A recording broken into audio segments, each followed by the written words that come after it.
Good morning. This is Horizon's Middle East and Africa. Our top stories this morning. Oil steadies after its biggest daily gain since October, following a report that American military intervention in Iran could come sooner than expected.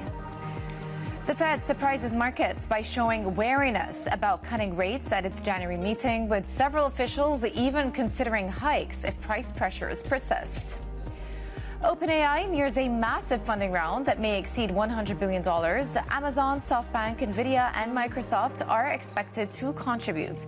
We'll bring you our scoop. And before we just get onto markets, it is obviously 9 a.m. across the Emirates. Joanna Versace here in Dubai. I'm just going to bring you some earnings that are coming through from Airbus, obviously a big one in the world of airlines. So starting with their delivery forecast for 2026, they see deliveries of about 870 planes versus estimates of 896. So a bit of a miss in terms of what they plan to deliver versus expectations. They see the A320 rate of about 70 to 75 a month by the end of 2027. So that would mean the monthly rate of these A320s would stabilize at around 75 thereafter. So after 2027, it should stabilize at a rate of about 75 a month. Now, in terms of the actual financials, though, let me bring you the numbers. That was just the deliveries. 2026 adjusted EBIT came in at 7.5 billion. That is below the estimates of 8.19 billion. So a miss there. Free cash flow also lower than expectations, coming in at around 4.5 billion euros versus estimates of 5.68 billion. As for revenue figures, also a miss. Fourth quarter revenue 25.98 versus estimates of 26.32. Dividend per share, though, higher than estimates, 3.20 euros versus 2.8. So what we're getting is, it seems to be a miss on the top and the bottom line, but a lot more guidance about the delivery of the planes, specifically those A320s as well. And for the full year, they're expecting 870 planes deliveries. So those are Airbus earnings. Let's turn to markets now. And what we're getting is a better handover from Asia today. Once again, we're seeing the Kospi continue going with its recent rally. The Kospi index in South Korea is up 30% this year. And we've been speaking about the massive outperformance of Asia Pacific in general. Still, many of these markets are closed for Lunar New Year. But again, a lot of green on the screen. And it has been the one region in the world that has massively outperformed. We're talking double-digit gains year to date. S&P futures trading sideways, as you can see, just shy of 6,900. And of course, the markets are reacting to hawkish Fed minutes yesterday, with many members suggesting that disinflation, or the rate of disinflation, could be actually slower than expected. So a bit of a hawkish catalyst for markets there. And what you saw is a bounce in the USD. Today, the dollar is up 7 basis points on back of those more hawkish minutes. We're going to discuss that with our next guest. And then oil, take a look at the price action in oil. This was in our headlines this morning. Massive move upwards, jump of about 4% after multiple reports came out suggesting that the U.S. is considering military options in Iran. So we saw a jump of 4%. That is the biggest jump we've seen since October. Brent holding above $70 today, up 0.3%. Flip the chart. Let me just show you the context of all of this and the spike that we've seen in oil. And you can see here, $70, like quite a key psychological level, and approaching a breakout, according to some of the technicians. And polymarket odds, so these are just pure betting odds, essentially, are now pricing in a 70% chance of the U.S. striking Iran by June 2026. That's just Polymarket, but there you go. It does tell you that there is a buildup of expectations around possible military action in Iran. Now, let's talk more about that topic. The White House has warned that Iran would be, quote, wise to do a deal with the United States, as President Donald Trump once again hinted at military action. But Press Secretary Caroline Leavitt says diplomacy remains President Trump's first option. There's many reasons and arguments that one could make for a strike against Iran. The president had a very successful operation as commander-in-chief with Operation Midnight Hammer, as you know, as you just said, totally obliterated Iran's nuclear facilities. The president has always been very clear, though, with respect to Iran or any country around the world, diplomacy is always his first option, and Iran would be very wise to make a deal with President Trump. Paul Wallace, Bloomberg's managing editor for MENA Economy and Government, joins me now. So we were talking yesterday about at least the Iran side presenting the second round of discussions as being quite constructive. And then sentiment rapidly turned in the afternoon on reports that the U.S. actually are considering military action now. So where do we stand in this debate? Is military action forthcoming, or are they centered on diplomacy and negotiations over the next couple of weeks now, the U.S.? Hi, Jemana. I think you're right. We're getting a lot of whiplash here in terms of whether sentiment on strikes happening goes up or down. And you know that chart you showed of the polymarket odds. It swings wildly. Clearly, on the reports yesterday, mainly one from Axios, pushed oil up, and now Brent's above 70 at about $55 a barrel. The U.S. has been pretty consistent in its public messaging over the last few weeks. They've said we would like to try for a deal. We want to give diplomacy a chance. We know it will be very difficult to strike a deal with Iran, and the Islamic Republic should agree to a deal. If it doesn't, then strikes are very much on the table. That's pretty much been the line.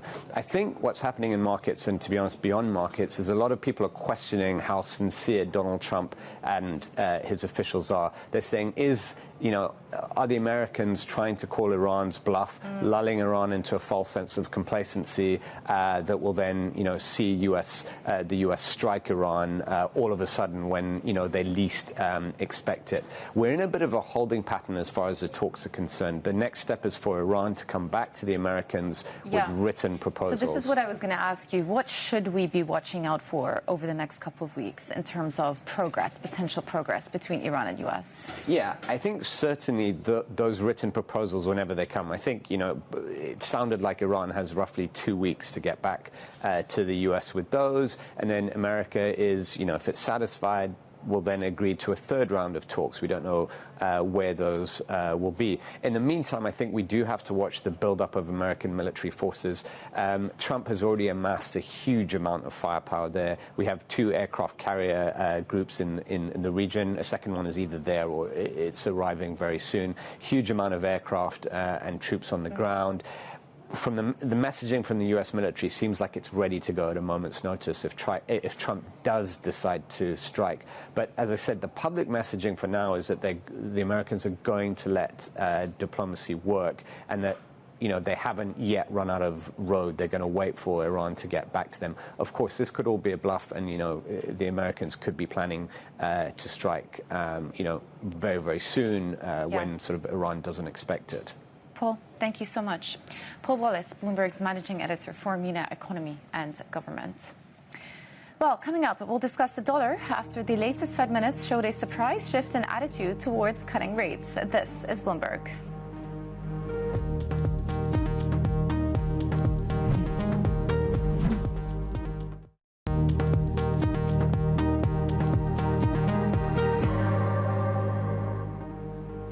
Welcome back to Horizons Middle East and Africa. I'm Jemana Versace in Dubai.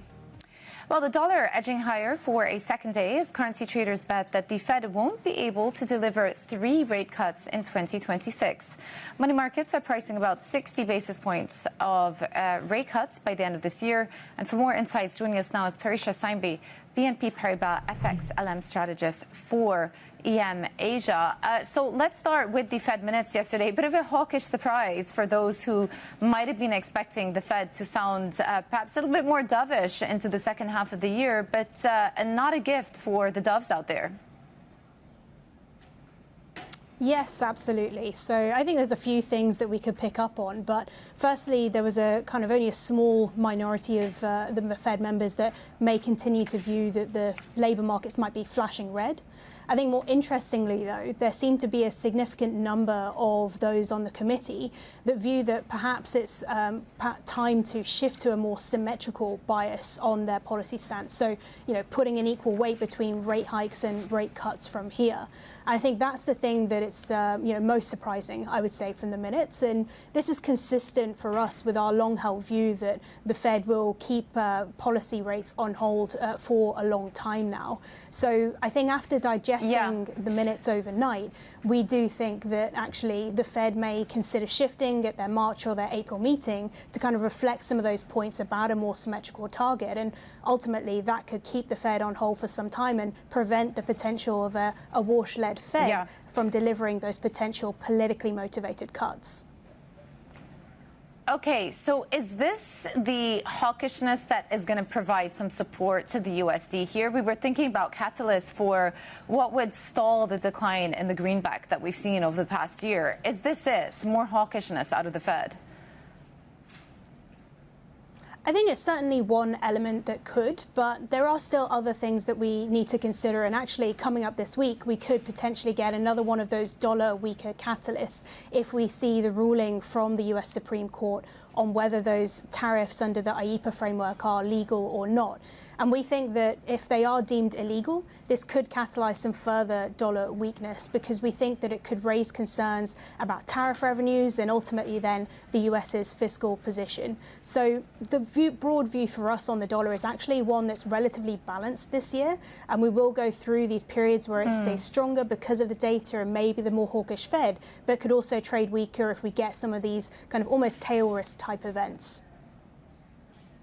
Yeah. Let me take you to the Asia region. And obviously, there's been a lot of volatility in the yen into the elections, out of the elections, bit of whiplash going on there. But looking at some charts, it seems as though for the first time in a while, long positioning in the yen has started to be built up, which is a vast change from where we were going into the elections around Takaichi and all of the expectations around fiscal plans. What do you see as the most likely trajectory for dollar yen? Yes, it has been quite a volatile currency of late, especially after the LDP election results. But for us, we do still think that the fiscal concerns in Japan, together with the fact that the BOJ may still be slow to normalizing its policy, will ultimately underpin a weaker yen. So for us, we do still think the trajectory is higher for dollar yen. Of course, we have to be mindful of potential intervention risks. So we think the move higher in dollar yen is more likely to be a grind up. But our forecast remains at around 160 in dollar yen for the end of this year. Yeah, and so when you think about currencies that people are long versus the USD, so we mentioned the USD decline last year. Where is the positioning starker? Is it in developed markets or is it in emerging markets at this point? It's broad-based, but I would say that there are a few particular currencies that stand out. So on the G10 side, we see a lot of long positioning in Aussie, but also some of the Scandis, particularly Noki. And even in the EM side, I would say it's particularly within the higher yielder space as investors are seeking out that carry because we're in a world where the global economy is holding up. And so that's actually quite beneficial, we think, for the EM asset class. But if we look at our risk premium indicators, it is telling us that actually there is more risk premium being baked into the developed market space compared to EM. So if we do get wobbles in risk sentiment, actually positioning in the DM space could be perhaps a little bit more on the vulnerable side compared to the EM high yielders. Yeah, and let me ask you about one more DM currency, because, again, a lot of political noise there, the pound, and I think a lot of questions about the future of the prime minister there. Are you cautious on the trajectory of sterling here? Yes, absolutely. There's been a number of different developments, but there's still more risks to come as we go through the local elections and the by-election as well coming up later this month. And I think ultimately Prime Minister Keir Starmer's position continues to hang in the balance. But ultimately, what matters for markets is what happens to the fiscal trajectory. And I think because of this political uncertainty, because of the risk that we could get a more leftward movement if Keir Starmer does leave his post, that is something that the sterling market will be responsive and reactive to. So we continue to hold a bearish view on the pound here, where we see risk for euro sterling to head up, breaking above 90 and perhaps even reaching as high as 92 this year. Parisha, Saimbi, thank you so much for joining us. EM Asia FXLM strategist at BNP Paribas. Well, coming up, OpenAI is close to finalizing the first phase of a new funding round that's likely to bring in more than $100 billion. That's next. This is Bloomberg.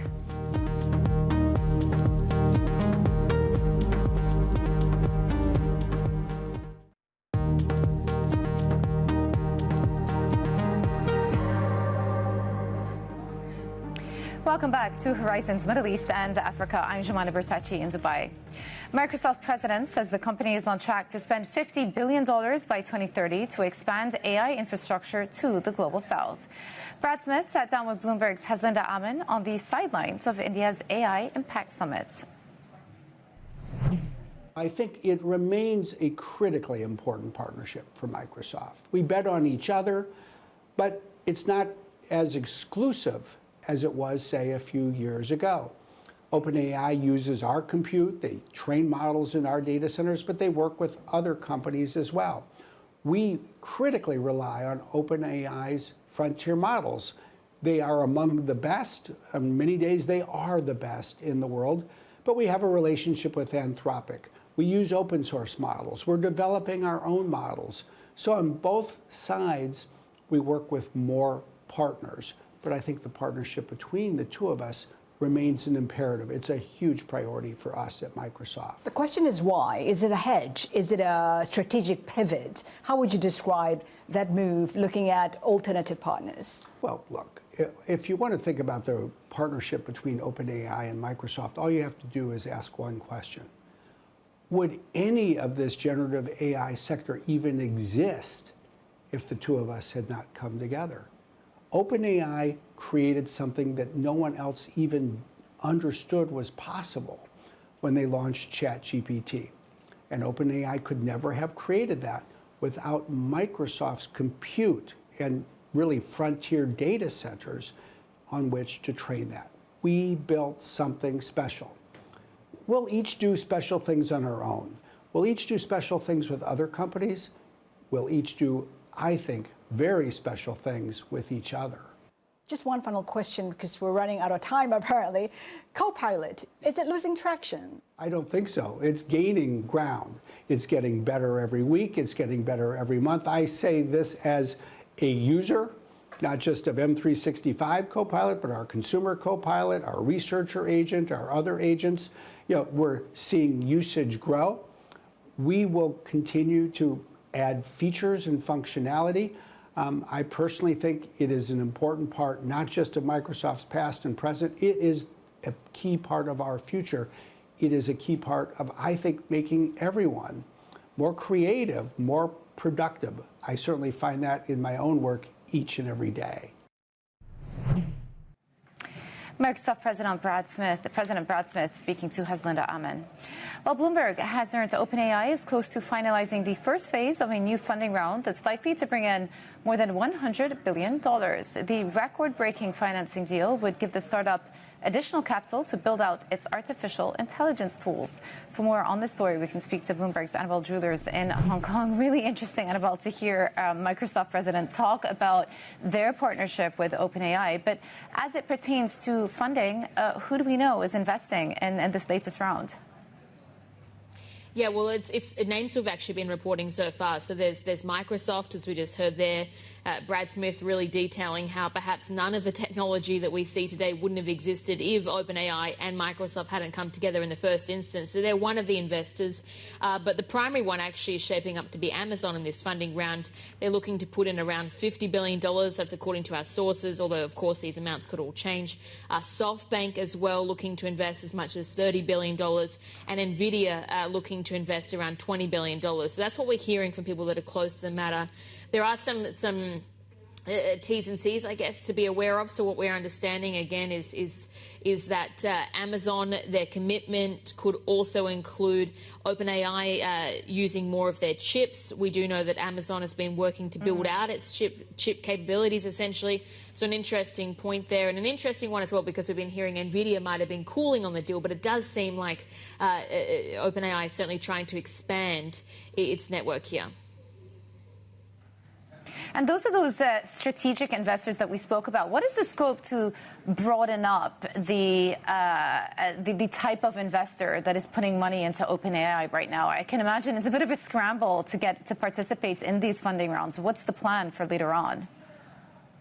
Yeah, this is a really interesting piece as well, because this is a Bloomberg scoop. We were the first to report on this. But what we're understanding is that essentially this could be expanded, or it's going to be expanded. So the next phase of the deal is actually going to include VC firms, sovereign wealth funds, and as well other financial investors. So we talk about that $100 billion funding round. Actually, it could be in excess of that. And also the valuation of the company, the overall evaluation is likely to exceed, or could exceed, $850 billion. So it's a huge amount of capital, essentially, or valuation for a company that's still considered not so much a startup, but certainly one that's, of course, privately held. So, yes, that is the latest on that front. It is worth noting as well, the pre-money value is likely to remain at $730 billion, again, according to people familiar with the matter. Annabelle, thank you so much. Bloomberg's Annabelle Jewelers. All right, while Annabelle was speaking, we got results coming through from another miner. It's been a week of mining earnings. Rio Tinto. So let me bring you the figures. Full year underlying profit, $10.87 billion versus estimates of $10.81 billion. So that's a small beat versus expectations. In terms of total full year net income, also coming in at $10 billion versus estimates of $10.7 billion as well. In terms of underlying EBITDA, that has come in at $25.36 billion versus estimates of $24.72 billion. So that actually is a beat versus expectations. Full year capex figures coming in at $12.29 billion, just shy of $12.3 billion. And in terms of exploration and evaluation expense, about $800 million as well. These are essentially the headlines coming through. Sees 2026 copper C1 unit cost per pound 65 cents to 75 cents. A bit of guidance there, but these are the figures coming through from Rio Tinto. And ultimately what you're seeing is underlying profit is pretty much in line with estimates, a small beat. Now, for a look at some of the other stories we're following, Saudi Arabian artificial intelligence company Humane has invested $3 billion into Elon Musk's xAI. The deal strengthens Musk's partnership with Saudi Arabia, which has made AI a central plank of its efforts to diversify its economy away from oil. And a look at equity futures as we head to the break. Things are looking more positive today. A lot of green on the screen. Well, actually now we've shifted negative. We're basically flattish. But we're going to talk more about some of the price action in the region as Dubai stocks are off to their strongest start in 12 years. This is Bloomberg.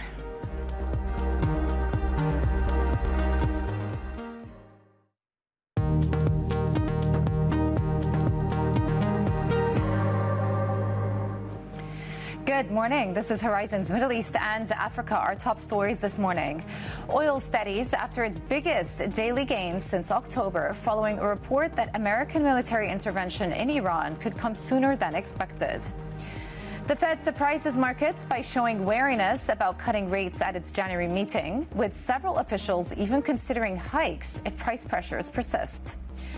OpenAI nears a massive funding round that may exceed $100 billion. Amazon, SoftBank, NVIDIA, and Microsoft are expected to contribute. We will bring you our scoop. Well, it's just gone 9:30 a.m. across the Emirates. I'm Jemana Bersachi in Dubai. The handover from Asia, once again, pretty positive, though, as we've been saying, it is Lunar New Year, so the Chinese markets, Hong Kong markets still closed. However, positive price action in the Kospi today. SoftBank, one of the major performers there, and obviously we speak about their investment into OpenAI. So handover pretty positive. Kospi continues to be an outperforming index as we think of some of the best performing indices this year. S&P markets now trading sideways. A couple of minutes ago, we were dipping towards negative, but essentially trading around flat for S&P futures. But the market is digesting those minutes that came through from the Feds yesterday, leaning slightly hawkish. There really doesn't seem to be an imminent feeling on this Fed committee that they need to cut interest rates. And actually, some of the language, most of the policymakers cautioning that disinflation could be slower than expected is what caught the market off guard. So something to bear in mind as we think about the slew of data that's come through from the U.S. as well, including the more robust labor market figures that came through last week. The USD catching a bit of a bid on back of those more hawkish minutes, up about 6 basis points today. And then Brent, a massive jump upwards yesterday. Big focus on this part of the world. More reports suggesting that the U.S. are actually considering their military options on a potential another attack on Iran in the coming weeks. And at this point, it's unclear what the U.S. has decided, but clearly there has been an impact on these oil markets and the potential repercussions that could have on both the Strait of Hormuz and oil infrastructure. So switching over, let me just show you the terminal chart today, which is interesting because it shows you that, number one, oil is getting to some key levels of resistance. So we'll see whether we can actually have a sustained bid through $70. Here's WTI. I was referring to Brent, but still Brent sustaining a bid through $70 would be notable. And then the poly market odds of U.S. striking Iran by June of this year have shot up to 70%. So this is just what the betting markets are saying. But essentially, I think the market now is leaning towards some kinetic action out of the U.S. All right, elsewhere in the region, Dubai stocks are off to their strongest start in 12 years. That's as investors bet on the Emirates' resilient economy and look beyond volatile oil and AI trades. For more, we're joined by our senior editor for emerging markets, Srinivasan Sivibalan. So Dubai markets, very strong performance so far this year. What have been the drivers and why has it been so strong relative to other indices around the world also? Yes, this comes after a bout of underperformance in the last few months. But if you look at the totality of the last 6 years, Dubai stocks have risen 300% and given total returns of 408%. So there has been a strong trend. This time it's slightly different because it's no longer driven primarily by earnings, which is what we saw in 2023. There was a property boom and so on. But now investors are actually re-rating Dubai. Valuations are improving from a low base. That is because across the world, global markets are heavily tied to AI, artificial intelligence stocks. And there is growing concern that we need to find uncorrelated alpha. And one of the markets that people are looking at is Dubai because it has its own different cycle, own domestic growth story. And that is now coming in handy. So from what I can tell, the Dubai index is up about 12% this year, which is similar to the performance of the Asia-Pacific index, the MSCI Asia-Pacific. However, there is a lot of concentration, right? Because from what I've read, about 60% of this year's gains have come from Emirates NBD and A'mar. Yes. Absolutely. There is concentration here, but that concentration is what's helping investors to reallocate capital from the tech cycle into the domestic growth cycle. And the banks and property companies are still reporting good profits, even though at the index level in Dubai, earnings estimates are rising slowly and actual earnings are even moderating.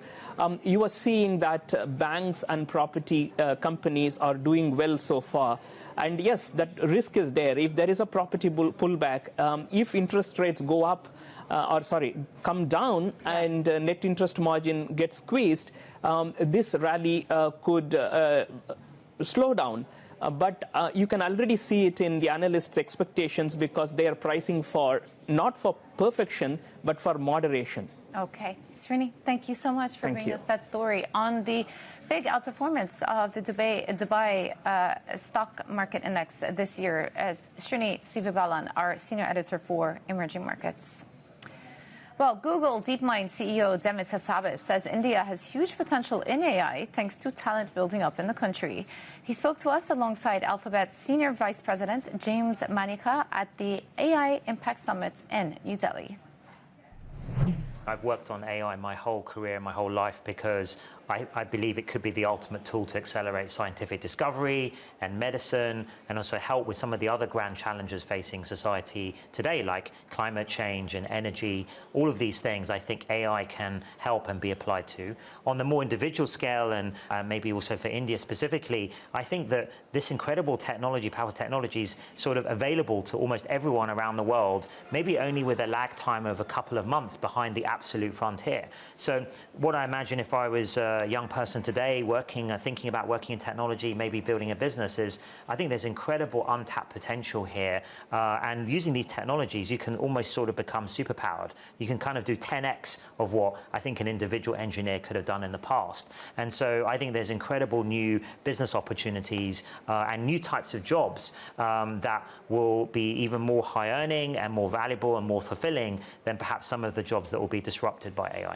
How do we position for that? No, I would also just add a few more things. I think part of the potential for average benefit is enormous, but I think there's some work we all have to do. So, for example, if I think about questions of access, that's so important. How do we make sure everybody actually has access to the technology to be able to use it, capitalize it? Other questions of access, which are particularly important in countries like India, are access through different languages. For example, I mean, India has many, many different languages. And I think focusing, for example, on making sure that people can actually access the technology in their language, in their culture. And that's one of the reasons we're spending so much time on in the Indic languages. I mean, we have a project right now with Project Vani, where we're trying to work across something like over 700 districts and all the dialects that are used in those districts to see, can we build in more Indic languages? So if you think about that question of access and linguistic access, that's one of the ways you democratize the possibility of people being able to take advantage of this technology. Google DeepMind CEO Demis Hassabis and Google and Alphabet Senior Vice President James Manika speaking with Bloomberg Insight anchor Hazinda Amin.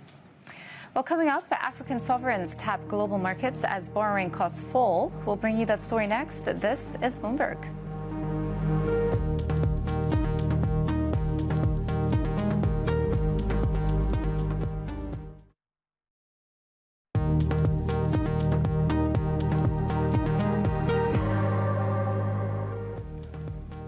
Welcome back to Horizons Middle East and Africa. I'm Jemana Bersachi in Dubai. African nations are rushing back to international debt markets as borrowing costs fall. Kenya and Ivory Coast are amongst the latest to sell dollar bonds. For more, we're now joined by Bloomberg's Ray Ndlovu. Ray, so what is driving this rush by African sovereigns to issue dollar bonds right now? Good morning, Jemana. Part of the reason really is the fall in borrowing costs. That's been the main motivation. The yields are definitely falling, and African nations are seeing an opportune time to be able to, to get into the market and get finance, cheap finance, really, to carry out different programs internally, whether it's infrastructure projects or propping up their budgets. And also investors are actively, looking at frontier markets, and they are searching, for new places where they can, send in their inflows. And, African markets are definitely on the radar. We've seen Kenya and Ivory Coast, as well as Benin and Cameroon in recent weeks as well, tapping the debt market. So they're taking advantage of the also demand for these bonds at this point in time. But did the new issuances reduce refinancing risks for these countries as well? Yes, certainly there's a window of opportunity that they see, in this period that the costs are going to come down. They're able to spread out as well some payments which were, maybe back to back lined up. Now this provides them an opportunity to spread these further out across the horizon, and they're able to, spend capital on other projects. So there's definitely quite a number of factors that are at play, and part of that definitely is lowering that refinancing risk that most of the countries have faced over the past few years. Yeah, and at the same time, a whole bunch of issuers coming to the market. There are some issuers who have not yet tapped the market, like Congo. We were reporting a couple of weeks ago that they may be looking to come to the market with an international bond. Does this recent wave of activity actually encourage them to do so?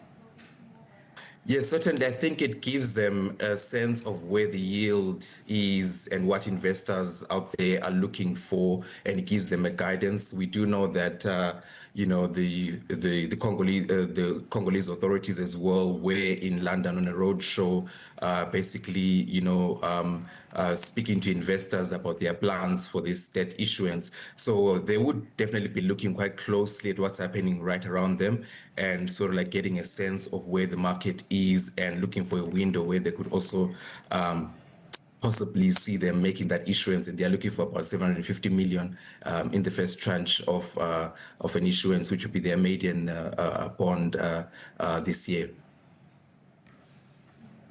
Bloomberg's Ray and Lovo, thank you so much for bringing us the latest from the continent and bond issuance from some of those key sovereigns. Now for a look at some of the other stories we're following today. Senegal's distressed bonds are leading emerging market returns this month as optimism builds over the country's ability to meet its near-term debt servicing obligations. Investors have gained more than 9% in February, even with 2031 bonds still yielding around 17%. Markets are now focused on the prospect of an IMF agreement, which analysts say would be crucial to avoid the risk of a restructuring. Glencore has reached an agreement with Congo's state mining company over a land package that will allow it to boost output at its Komoto copper facility. The deal gives the unit access to long-term mining titles and space to expand storage facilities, which will help it reach its annual copper output target. Congo's Gaka mines will retain rights to any copper and cobalt extracted from the leased land. Cocoa futures are extending their slump as buyers hold back purchases in Ivory Coast and Ghana. The move comes despite Ghana cutting farm gate prices by nearly 30% last week. Traders are weighing signs of softer demand and an improving crop outlook in West Africa, boosting expectations for a supply-demand surplus through 2027. And coming up, EM stocks edging higher as the rebound in gold lifts equities in South Africa. We'll speak with Arthur Budaghyan, Chief Emerging Market Strategist at BCA Research, next.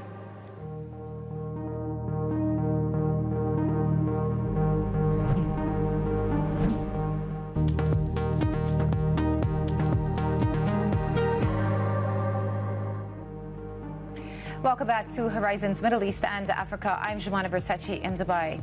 Emerging market stocks edging higher as the rebound in gold lifts equities in South Africa. Money managers have been pouring funds into developing market assets, but the path forward may hinge on dollar dynamics. Joining us now is Arthur Budaghyan, Chief Emerging Market Strategist at BCA Research, and our Chief Africa Correspondent, Jennifer Zabazaja. Good to have you with us on the show, Arthur.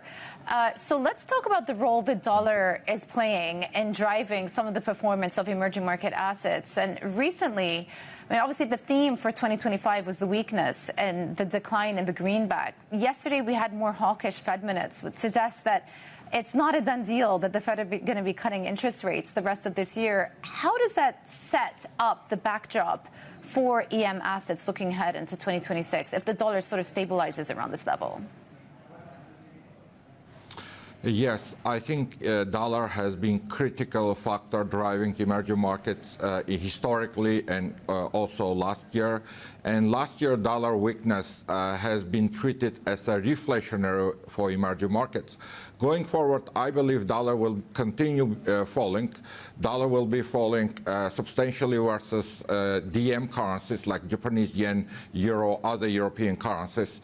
But that won't be reflationary for emerging markets. In fact, next dollar down leg will be deflationary for emerging markets. And we're going to get unprecedented divergence between falling US dollar and falling emerging market stock prices. So negative correlation over past couple of decades is going to break down and they will become positively correlated.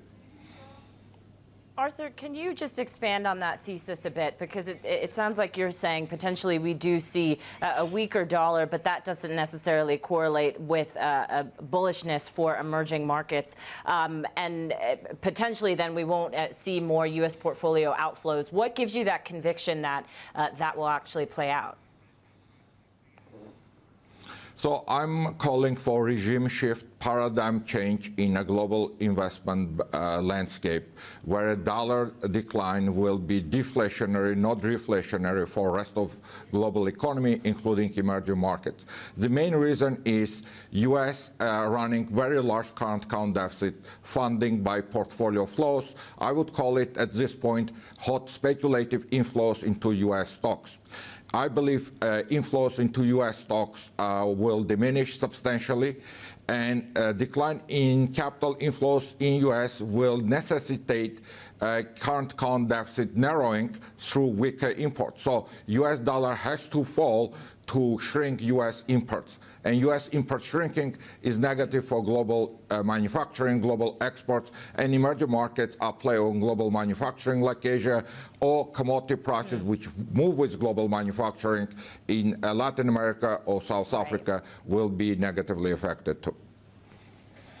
Let's just talk about that, because we're seeing the MSCI Emerging Markets Index up just over 0.2% there. We're talking about South Africa, but I noticed BCA holds slightly a cautious or pessimistic outlook on South Africa in particular, and a bit more positivity for Egypt. What do you need to see then to change that thesis?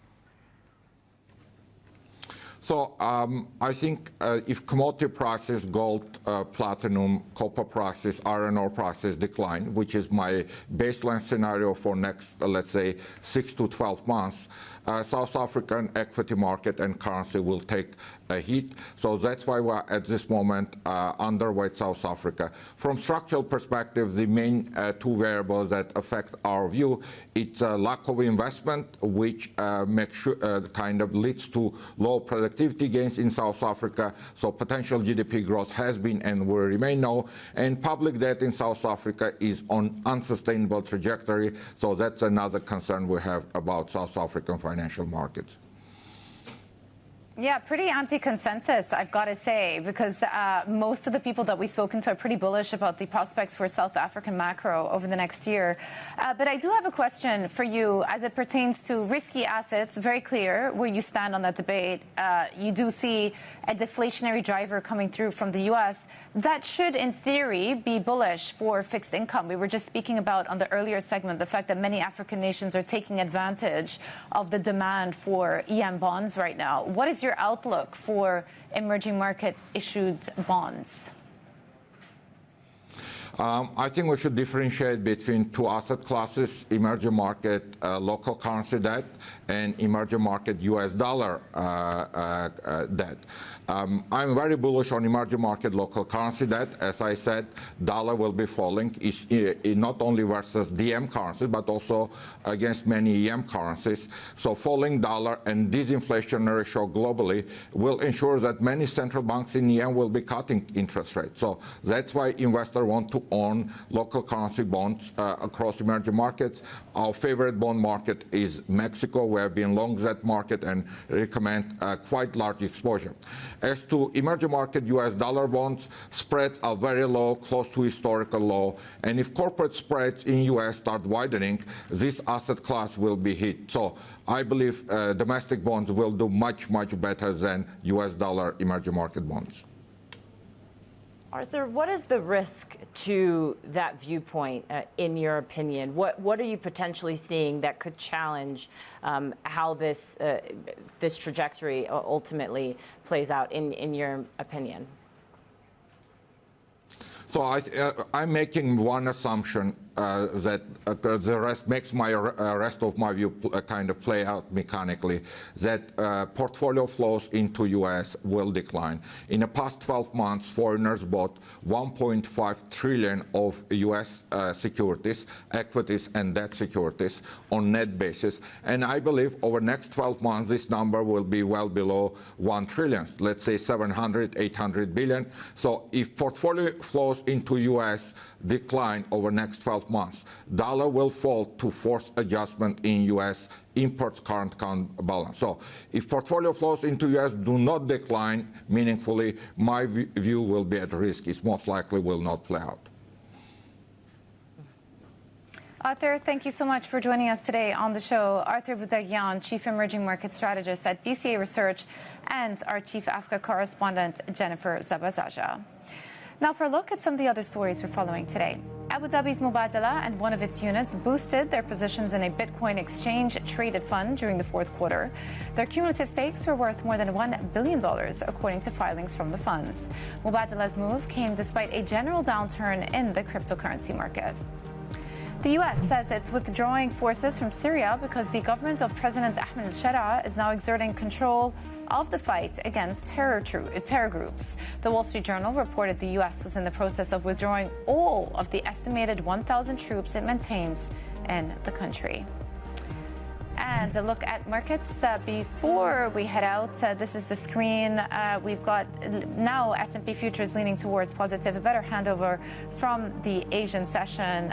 Later on today, we're going to watch out for the jobless claims figures, obviously key in the U.S. as we get PCE later in the week as well. And keeping a close eye on earnings with more mining's earnings dropping. Rio Tinto reporting their results in line with estimates this morning as well. And of course, the geopolitics of the region with that big spike upwards in oil that we had yesterday, a jump of more than 4%.